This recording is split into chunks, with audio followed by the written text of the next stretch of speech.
नमस्कार, TV news की आज की बड़ी खबरों में आपका स्वागत है। मैं हूं आपके साथ नेहा और आज हम इस बुलेटिन में देखेंगे यूपी के किस जिले ने तोड़ा जापान की राजधानी के टोक्यो का रिकॉर्ड।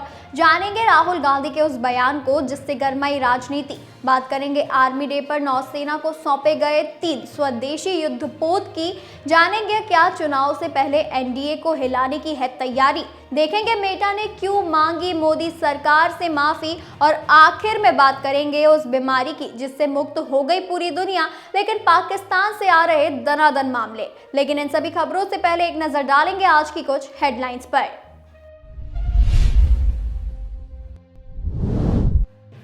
केरल में हुए लैंडस्लाइड के कारण लापता लोगों को केरल सरकार ने मृत घोषित करने का लिया फैसला।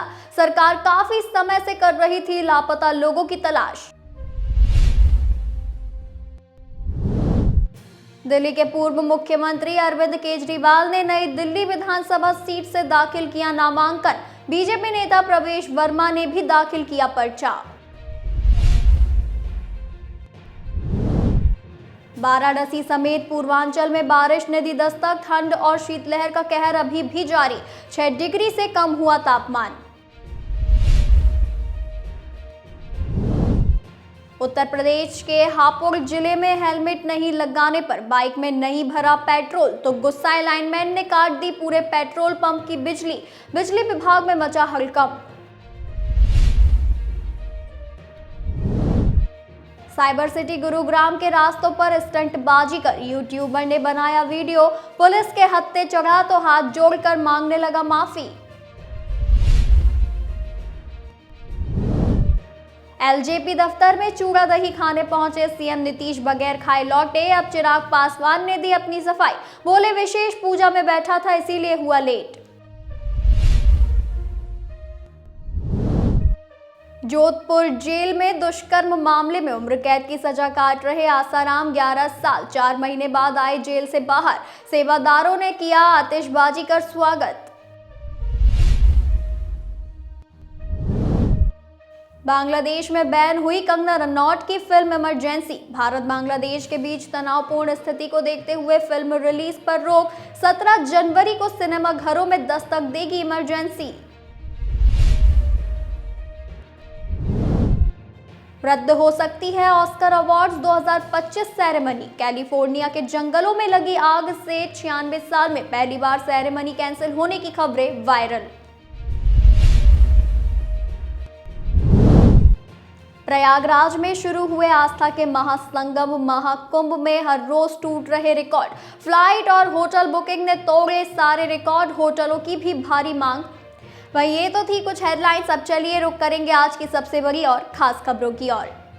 उत्तर प्रदेश स्थित प्रयागराज एक दिन के लिए विश्व की सबसे बड़ी आबादी वाला शहर बन गया। एक दिन में प्रयागराज की आबादी 4 करोड़ को पार कर गई। यहाँ मकर संक्रांति के दिन लगभग 3.5 करोड़ लोगों ने स्नान किया। वहीं प्रयागराज की मूल आबादी लगभग 70 लाख के करीब है। इस लिहाज से प्रयागराज की एक दिन की आबादी लगभग 4 करोड़ 20 लाख रिकॉर्ड की गई। आपको बता दें कि दुनिया में जापान की राजधानी टोक्यो सर्वाधिक आबादी वाला शहर है। यहाँ की आबादी 3 करोड़ 74 लाख के आसपास है। वहीं 2 करोड़ 93 लाख आबादी के साथ दिल्ली दूसरे स्थान पर है। इस हिसाब से 4 करोड़ 20 लाख आबादी के साथ प्रयागराज एक दिन के लिए विश्व का सबसे बड़ा शहर बन गया। माघी पूर्णिमा के दिन ये रिकॉर्ड एक बार फिर से टूटने की उम्मीद है। अभी तक माघी पूर्णिमा में लगभग 2 करोड़ का रिकॉर्ड एक दिन में पूरा हुआ है, लेकिन इस बार पूरे महाकुंभ में 40 करोड़ से अधिक लोगों के आने की उम्मीद है। उसमें माघी पूर्णिमा के दिन सारे रिकॉर्ड टूटने की उम्मीद है और आशा है कि 5 से 6 करोड़ लोग उसी दिन संगम में स्नान कर सकते हैं। इस लिहाज से प्रयागराज 29 को विश्व की सबसे बड़ी आबादी वाला शहर एक बार फिर से बनेगा। 13 जनवरी सोमवार से शुरू हुई पौष पूर्णिमा के दिन से महाकुंभ की शुरुआत में लगभग 1 करोड़ 65 लाख लोगों ने संगम में डुबकी लगाई थी, जिसके बाद मंगलवार को जिस दिन अमृत स्नान की शुरुआत हुई उस दिन मकर संक्रांति के स्नान में 3 करोड़ 50 लाख लोगों ने संगम में स्नान किया और इस महाकुंभ 40 करोड़ का आंकड़ा पार करने की सरकार ने उम्मीद जताई है और इस लिहाज से व्यवस्थाएं भी की गई है।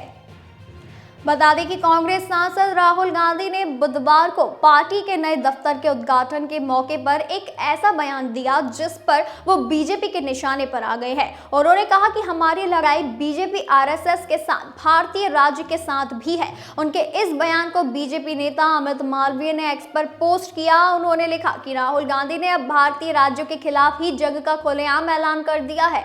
राहुल गांधी कांग्रेस के नए ऑफिस के उद्घाटन के मौके पर पहुंचे। पार्टी का ऑफिस 24 अकबर रोड से अब 9 कोटला मार्ग पर शिफ्ट हो गया है। इस दौरान राहुल गांधी ने संघ प्रमुख मोहन भागवत पर निशाना साधा। राहुल गांधी ने आरोप लगाया कि मोहन भागवत का बयान राजद्रोह के समान है कि भारत को सच्ची स्वतंत्रता राम मंदिर बनने के बाद मिली। उन्होंने कहा कि भागवत ने जो कहा है वह हर भारतीय का अपमान है और किसी दूसरे देश में ऐसा होने पर तो भागवत अब तक गिरफ्तार किए जा चुके होते। भागवत ने सोमवार को कहा था कि अयोध्या में रामलला की प्राण प्रतिष्ठा की तिथि प्रतिष्ठा द्वादशी के रूप में मनाई जानी चाहिए, क्योंकि अनेक सदियों से दुश्मन का आक्रमण झेलने वाले देश को सच्ची स्वतंत्रता इस दिन मिली थी। राहुल ने कार्यकर्ताओं को संबोधित करते हुए कहा कि यह मत सोचिए कि हम निष्पक्ष लड़ाई लड़ रहे हैं, इसमें कोई निष्पक्षता नहीं है। यदि आप मानते हैं कि हम बीजेपी या आरएसएस नामक राजनीतिक संगठन से लड़ रहे हैं तो आप समझ नहीं पाएंगे कि क्या हो रहा है। बीजेपी और आरएसएस ने हमारे देश की हर एक संस्था पर कब्जा कर लिया है। अब हम बीजेपी, आरएसएस और स्वयं भारतीय राज्यों से लड़ रहे हैं। बीजेपी ने राहुल पर पलटवार करने में जरा भी देरी नहीं की।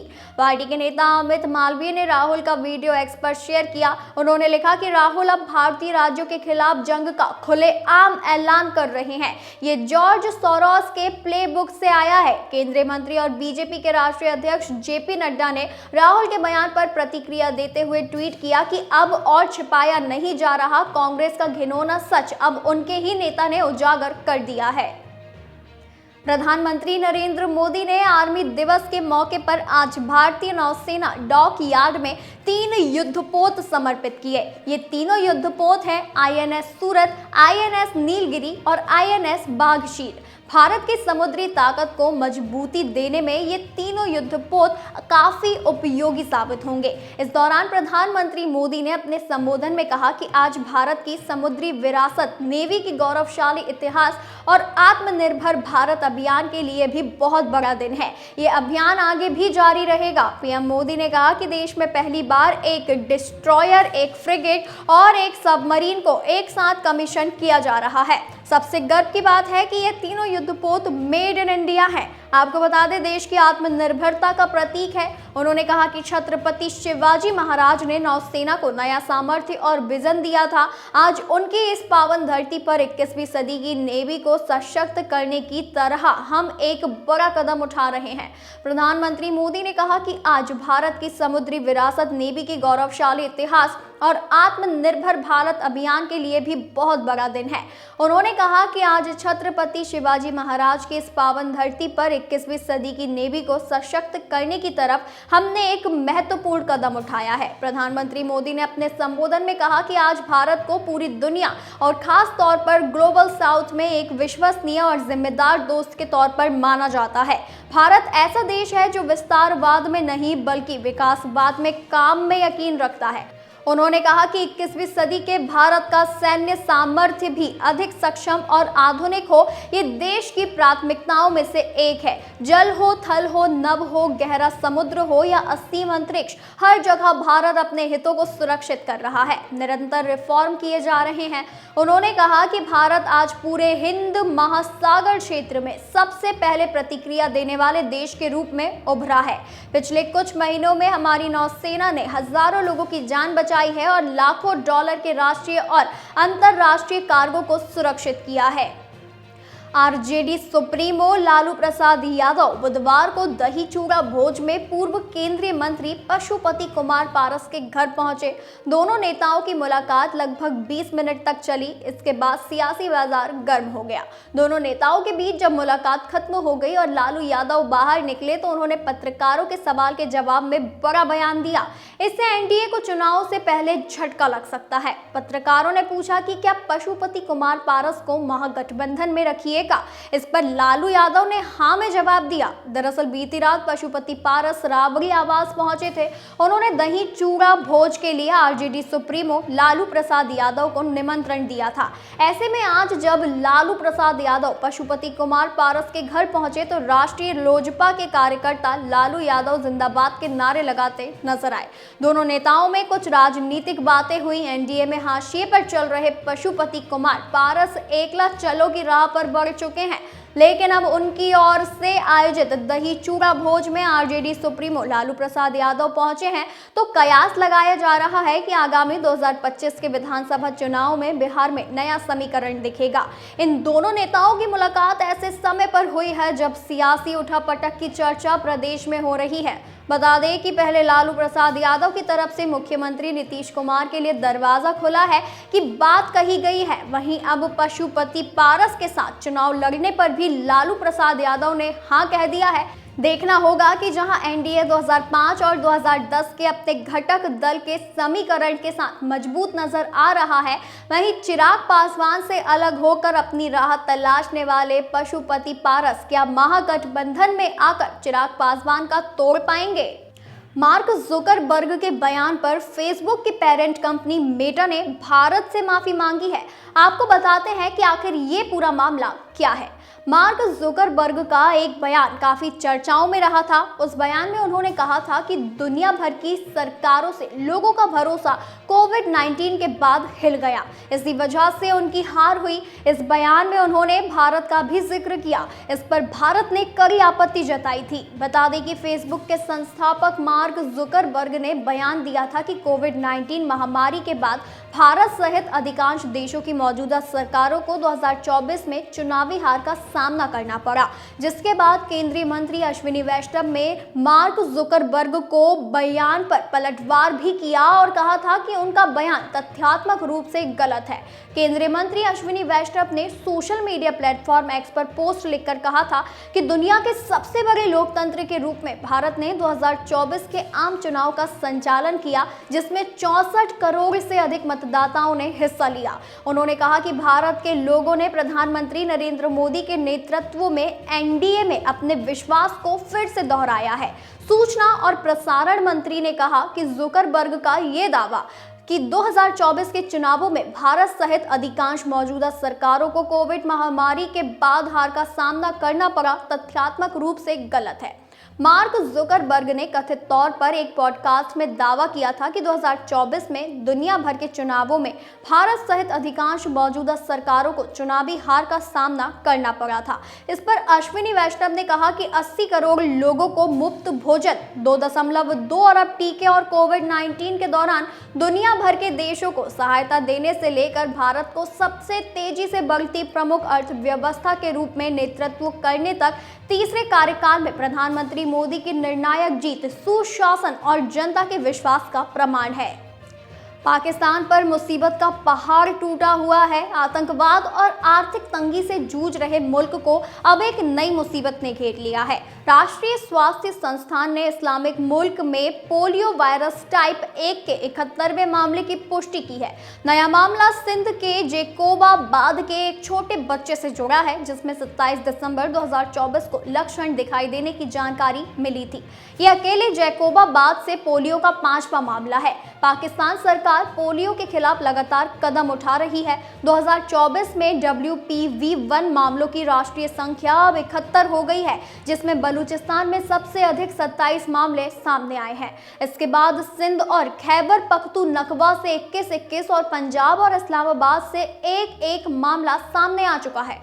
स्वास्थ्य अधिकारियों ने इस बात पर जोर दिया कि पोलियो एक लकवाग्रस्त करने वाली बीमारी है जिसका कोई इलाज नहीं है, इसीलिए इसकी वैक्सीनेशन बहुत जरूरी है। एक सीनियर हेल्थ ऑफिशियल ने बताया कि इस विनाशकारी वायरस के खिलाफ प्रतिरक्षा विकसित करने के लिए 5 साल से कम उम्र के बच्चों को पोलियो वैक्सीन की कई खुराक देना और नियमित वैक्सीनेशन प्रोग्राम पूरा करना जरूरी है। इसके साथ ही अधिकारियों ने कहा कि इस बीमारी के दोबारा उभरने से निपटने के लिए पाकिस्तान पोलियो उन्मूलन कार्यक्रम विस्तारित टीकाकरण कार्यक्रम के सहयोग से देश भर में व्यापक टीकाकरण अभियान चला रहा है।